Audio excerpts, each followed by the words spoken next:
Hi guys. So this is going to be your in-service for this month, and it's balloon pump basics, just the basics, part one, part two in the next video.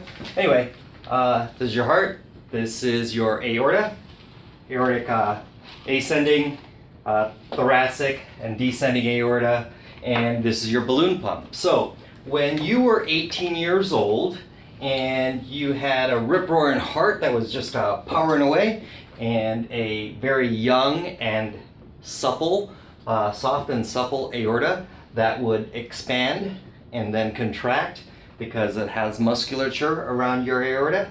Then what would happen is your heart would pump blood into your aorta, your aortic valve would close, and your soft and supple aorta would push back blood into your coronary arteries, and that would feed your heart with oxygenated blood. So that's the way that works. And then, unfortunately, we all get older, and as we get older, along with hypertension, your aorta gets hard and stenotic and no longer bounces back. All right, so most of the times we'll use this post-procedure. You'll have a balloon pump which will inflate and deflate, and I'll go over that real quick, but because of your balloon pump, it's going to help our heart recover from the procedure and the actual MI or cardiac distress that was involved. All right, so let's go over that real quick. With the heart pumps blood into the aorta. You need to have a working aortic valve. The aortic valve shuts. The balloon pump then inflates in diastole, and pushes the blood back into the aorta, into the ascending aorta.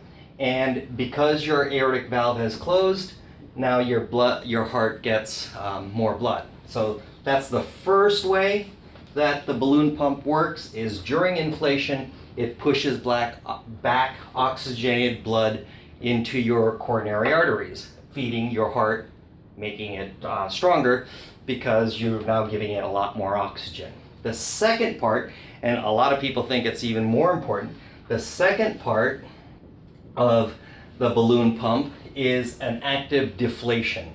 So when the balloon pump deflates and it's an active, the helium is sucked out of the balloon pump.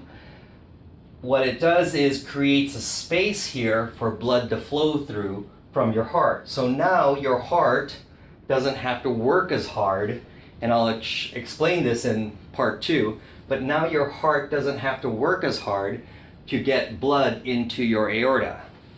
By this deflating passively, what you'll have is a decrease in your SVR, and you don't need to know this, it'll be tested on much later.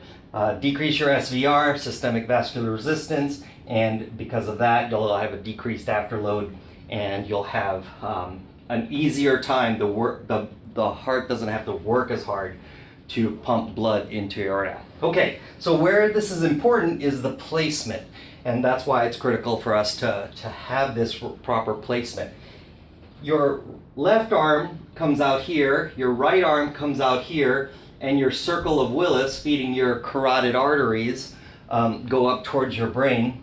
Well, if you bend your leg too hard and you have, and this migrates up, it'll cover this area feeding your left arm, and you'll have a decreased blood pressure on your left arm, or you'll have decreased blood pressure going to your coronary arteries, causing a loss of consciousness if it goes too far up. So if you have a choice, put your blood pressure cuff and or your A-line and your pulse oximeter on the left side so that you can detect a decreased perfusion on your left arm if this migrates up. Now if you hyperextend, or for some reason this migrates down by getting pulled down, well, your renal arteries come off the bottom here, and if it gets, well, your renal arteries will be way down here. Your renal arteries will get blocked, and therefore you'll have a decreased urine output.